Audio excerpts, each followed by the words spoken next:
আসসালামু আলাইকুম দর্শক, আপনারা দেখতে আছেন আমরা আসছি চট্টগ্রাম সমুদ্র সৈকত পতেঙ্গা। এখানে দেখছেন নদীতে স্পিড বোটে মানুষ ঘুরতে আছে এবং অনেক শরণার্থী আছে এখানে। বিকালবেলা কি সুন্দর ভিউ দেখুন।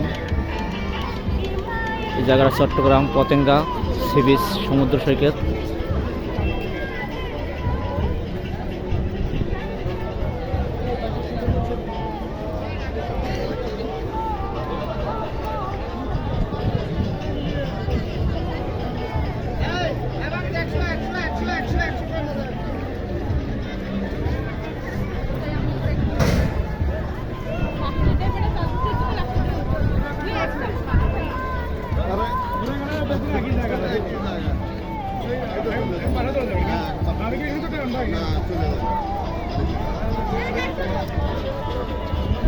চলে